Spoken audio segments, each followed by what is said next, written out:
Hi guys, and welcome back to my channel. For those of you that don't know me, my name is Paulina and I got the gastric sleeve gastrectomy surgery on August 1st, 2019. And as of today, I am 130 pounds down.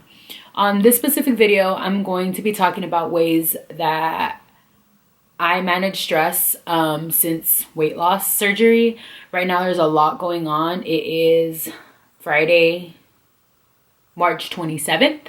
Even though I'm posting this on Sunday the 29th, but there's a lot going on right now with the coronavirus and people off work and people figuring out how they're going to pay their bills, and just it's a lot of things going on. You can't live the normal life that you were living before, especially here in California, so everyone's a little cray-cray. So I'm just gonna kind of talk about what I do and what I've done this last couple of weeks to just stay sane and stay on top of my weight loss journey. So if you are interested, then please keep on watching. Okay, so for those of you that have seen my previous videos, I got my surgery through Kaiser, and they actually had us do 6 months of classes before we were able to get our surgery. They gave us a binder full of lessons and things that we went over. So I'm just gonna, I have this in front of me because I'm going to be reading a couple of things, and I'll let you know when I'm reading off of this. So this specific video, like I was talking, and this specific week, we talked about managing stress and how to manage it and how to overcome stress eating. So there was something that stood out to me on this section, and it was saying how damaging stress can be, right? So it says it's impossible to live without zero stress, but it is possible to manage stress in your life. So it was saying that stress can damage health, harm relationships, and interfere with just the enjoyment of life. So I'm trying to figure out how to not just rant in this video, because I feel like there's a lot that I want to talk about. But basically right now, no one's able to go to the gym, right? All gyms are closed. We're home. A lot of people aren't working. I'm still working. I'm actually working part-time. They did cut my hours, so I'm working part-time. And there's people that are still working that are essential workers that have really, really strong roles in everything that's going on right now. So in any category, people are stressed out, right? If you're an essential worker, you're super important right now and it's very stressful. If you're not working, you're figuring out how you're going to pay your bills. Everyone's applying for like unemployment, but you know, it's just a lot of different things. If you get your hours cut, it's just so many different things. There's like 1,000 scenarios. I'm thinking about small businesses that I'm stressed out about. You know, I feel horrible. There's so many things that I wish I could help with right now, and I can't. So it's just, when I think about everything, it just becomes super overwhelming. Like, I'm sure a lot of people, and I've actually had people message me and like ask me how I'm doing and how I'm figuring out how to manage this and still maintain and still keep on going with weight loss. I told my husband when all of this was happening, it's probably like been super crazy, probably for the last 2-3 weeks. I feel like is when everything got real, and I was kind of like, I'm either going to give in and stop my weight loss and stall and gain weight, or I'm going to continue what I'm doing and doing what I can do with the tools that I have to keep it going, right? Like I say in a lot of my videos, you get surgery and they tell you you have a year to make it happen, make it work, whatever. This is life. Obviously, this is something that no one saw in 2020. Everyone had a vision of 2020, how it was gonna look, and this is not how no one imagined it.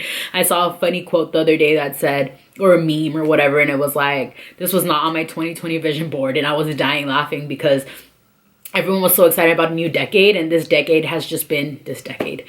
These last 3 months, January, February, March, have been crazy, right? So sorry, I'm like ranting, but basically I just told myself it's like either make excuses or make it happen. Really that simple. We can't control a lot of things that are going on, but we can control what we're doing and how we're managing all of this stress.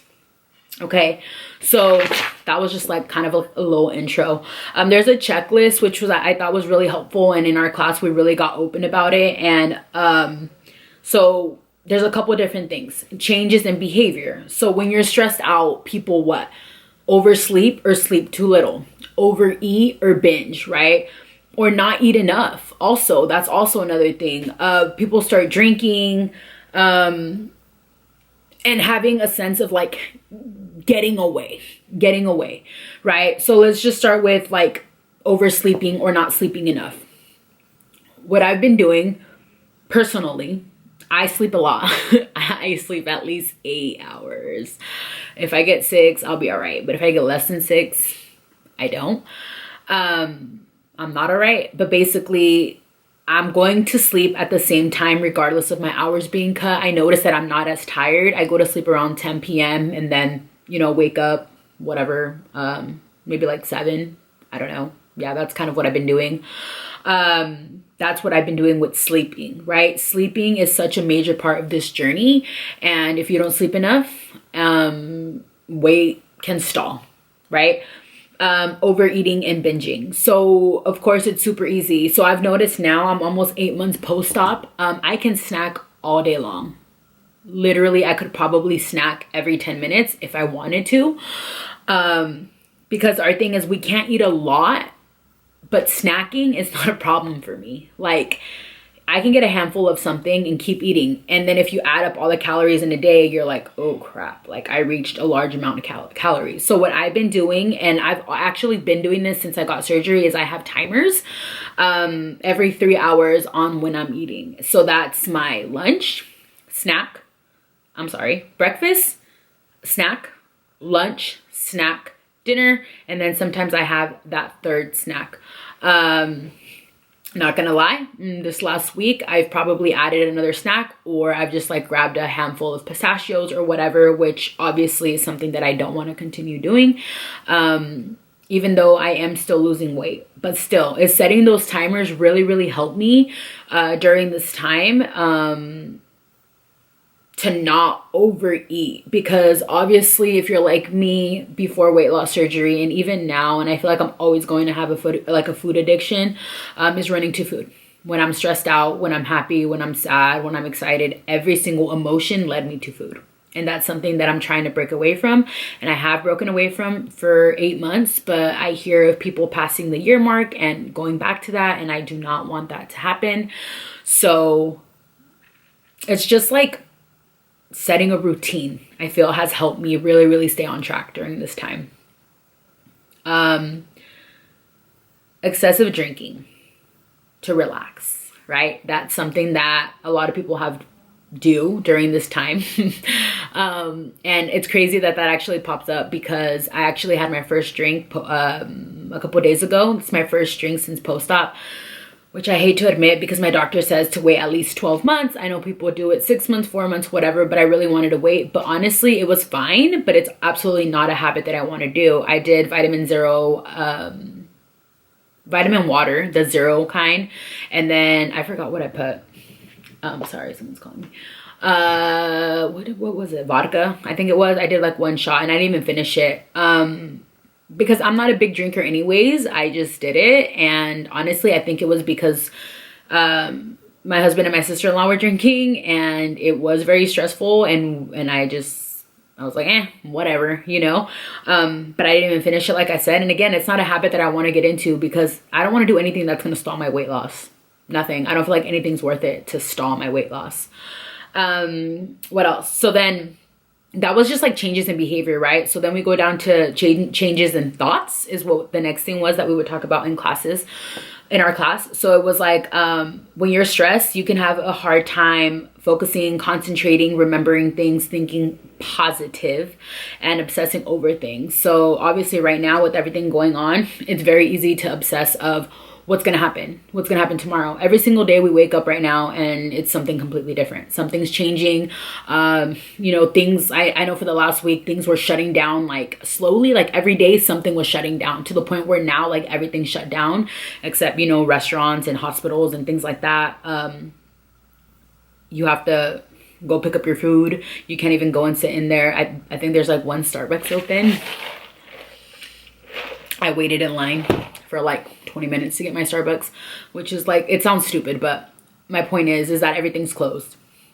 So it's super easy to just focus so much on everything that's happening and what we don't have control over. And I know I'm such a control freak. So right now it's like giving me anxiety to think about that I can't control everything. I can't go to the mall if I want to. I don't want to sound stupid, but no, just things like that. Go to the beach, right, with my family. I haven't seen my family in like 2 weeks, which is like super annoying, but I get it. Can't go to the movies. You can't go to theme park. You can't do anything. And I'm such a person that I wake up and I'm like, let's go. And right now we can't do that. And that's never been a thing in my life.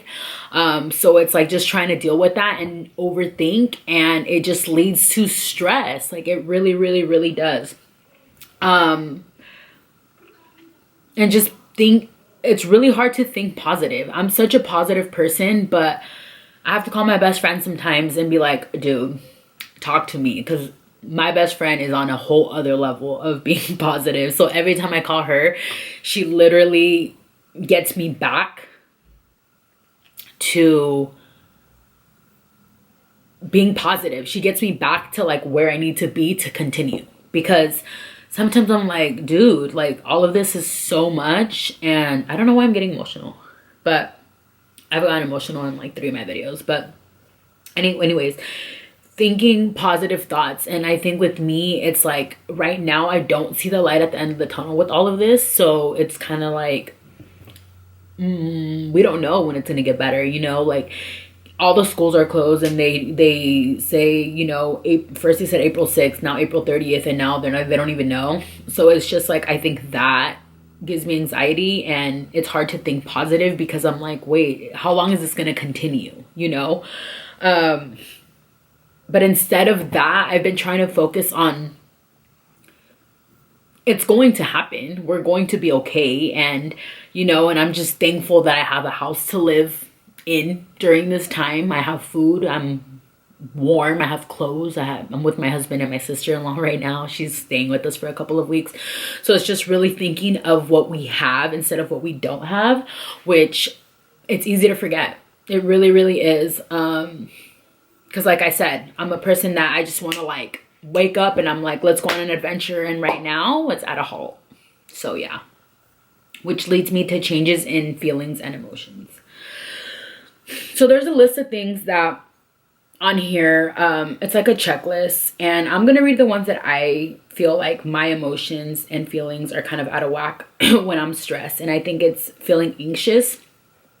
I don't struggle with anxiety, but of course, it's a natural thing to feel anxious, you know, worried, angry, hopeless, desperate. There's like so many different words that I feel stress. And in this situation, can lead us to feel. And sometimes it's hard to get out of that, right?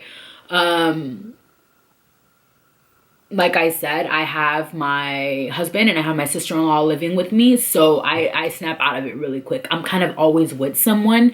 And I think about not being around people right now. And I don't know how I would be dealing with it. I mean, maybe living on FaceTime. And I live on FaceTime now, calling my little brothers, my dad, my mom, everyone.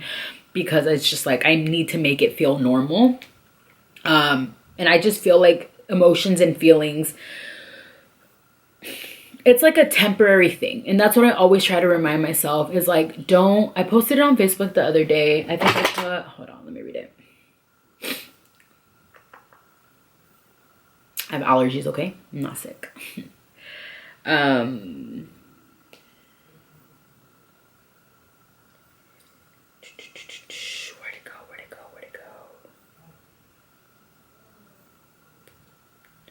Stay focused and take it one day at a time. All this will pass, and you don't want to waste any time because of a temporary feeling, which is so true. Because in 2 years, 5 years, 10 years, whatever, I'm going to think back to 2020. And of course, we're all going to remember this huge thing. But again, this is my year, right, of my surgery. And I don't want it to be like, oh, look, in the month of April, you lost 0 pounds. And I'm going to go back and be like, wait, why? And think of the coronavirus. And again, there's no excuses. Yes, I can't see my personal trainer right now. But I can work out still. I can go walk. We're allowed to do hikes. All of those things. That's what's keeping me sane, honestly. But yeah. And last but not least, changes in physical health. I know with me, the biggest thing is like getting nervous and feeling that nervous sensation in your stomach, or like your back hurting when you wake up. I know that when I'm stressed, my back starts hurting. And there's a list of things, but those are the top 2 things that I think happens to me when I'm stressed out. And what helps me is obviously going for a walk and staying active and trying to stay as positive as possible. So those are like the signs of stress, right? We talked about changes in behavior, changes in thoughts, changes in feelings and emotions, and changes in my physical health. So again, I'm going through what we talked about in our classes, and kind of just like extending how I'm feeling. Okay, so one of the things, there was a really, really cool thing. They gave us a list of like learning to manage stress and stress eating. So one of the biggest things, which obviously I feel like it's a given, number 1 was to relax, right? So set 15-30 minutes aside, take a bath, put a bath bomb, turn on some music, whatever it is that relaxes you, and just relax, just chill. Because sometimes you need those 10-15 minutes to just regroup, basically. One of the biggest things for me is coloring. I love to color. I have the adult coloring books, and I've been spending a lot of time. I think I've been coloring every single night, and it does really, really, really help me. Of course, praying for me, just praying, taking a couple of minutes, you know, it doesn't have to be hours. It really doesn't. It could be 5 minutes. It could be in your car. It can be when you're taking a shower. It can be wherever you're at. You don't have to be in a specific spot to pray, you know, or whatever it is that you practice, you know, meditation, whatever it is, deep breathing, all those things.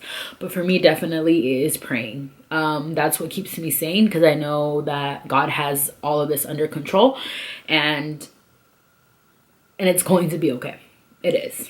Number 2 that they talked about was regular physical activity. So like I mentioned before, we are allowed to go outside right now. So yes, you can go hiking. Yes, you can go walking. Yes, you can walk your dogs, all that good stuff. Just obviously keep in mind the 6 feet social distancing.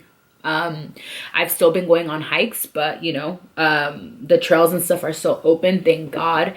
And that's what's really been keeping me motivated and working out, because like I said, I don't have my personal trainer right now, which is driving me crazy. And I've had my personal trainer since 2.5 months post-op. So I was having her for 5 days, and then I had her for 3 days.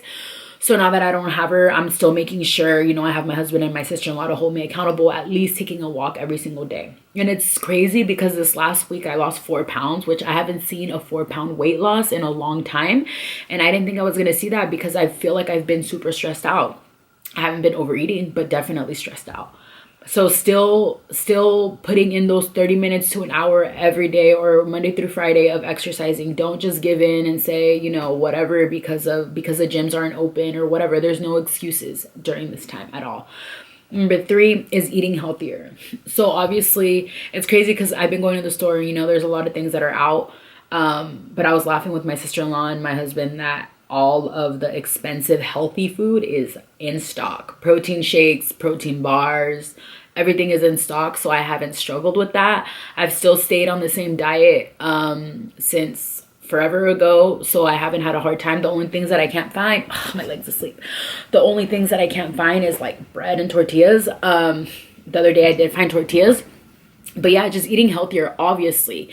I mean, even before my surgery, I knew that if I ate pizza, I was going to feel like crap, and was probably going to eat hot Cheetos after that. And now eating healthier, it just makes you feel overall good. Yeah, in the beginning, it's hard because you're still hungry and stuff. But once you really, really get into the routine and you eat something bad, you feel sluggish, right? It affects all of your emotions. Just eating healthier was number 3. Number 4. It says minimize or eliminate chemical things like alcohol, drugs, caffeine, nicotine, and so on. Caffeine, I drink it. I only drink like 1 coffee. Oh, that's my second one. So 1 to 2 coffees a day, but usually I just have 1. Alcohol, I already talked about. I had my first drink post-op, but I mean, whatever. And then obviously drugs and all that. Duh. And then number 5 was learn to calmly respond. That's actually a good one. Because I know with me, I react very fast. So when I'm stressed out, I kind of go to the negative really fast. And we need to learn how to, or I need to, let's not say we. I need to learn how to breathe. And like I've talked about before in this video, is just staying calm and realizing that we're not in control of all of this stuff, but we are in control of what's happening with you and your body. And in your own household, you're in control of what's going on. And that's the 5 things that it says about learning to manage my stress and stress eating. So those were some really, really good things. And then there's these really cool things. It says, stress is an attitude. I can change mine with 101 ways to cope with stress. And there's actually a book on it, but it's a couple random things. So I'm going to read what it says. Get up 15 minutes earlier, prepare for a morning the night before, avoid tight fitting clothes. Ha! There's a lot. I don't even want to read through all of them. I'm just going to read some that stand out to me. Avoid negative people. Definitely. Absolutely. I feel like, and I've talked about it before, there's so many positive people when it comes to social media and this community, but there is also negative ones. And just be careful who you open up to. And you know, there's a lot of genuine people. I've met so many amazing people during this journey, and I'm thankful for them, but I know who are the real ones. Sorry, my husband was sleeping. But anyways, I forgot where I left off. But yeah, there's a million different things that we can do. Looking at the list, pet a dog. Duh. I got my 2 babies and they help with stress. There's just so many things, and I can go on and on what we can do. But I think the main thing is just staying positive. And I don't know, I feel like, and I kind of didn't want to record this video because I feel like I'm just blabbering, but I've had a couple people just ask me kind of what I'm doing and how I'm staying positive. And I know I talked about it already in this video, but it's just, I don't even know. Just staying positive and sticking to a routine. I think that's the biggest thing, is still sticking to a routine. If you're not working, you're still getting up at a normal time. You're not just waking up whenever you want, eating whatever you want, you know, setting those timers for your day, for eating and for your vitamins and all of that. We don't want this to be a reason why you didn't lose weight or why you gained weight or whatever it is. So I feel like that's what I've really, really stayed focused on. I am still working, but I'm only working 4 hours a day, which is crazy to me because I still have like the entire day. But it's just really sticking to the routine, I think, is what has really, really helped me just with my weight loss and just my sanity, honestly. But that's really it. Please comment below how you're feeling. Tell me what you guys are doing to cope with all of this. If you haven't yet, please subscribe, please comment, and please like this video. And I will see you on my next video. You guys all stay safe and happy and positive, and everything will be okay. Bye.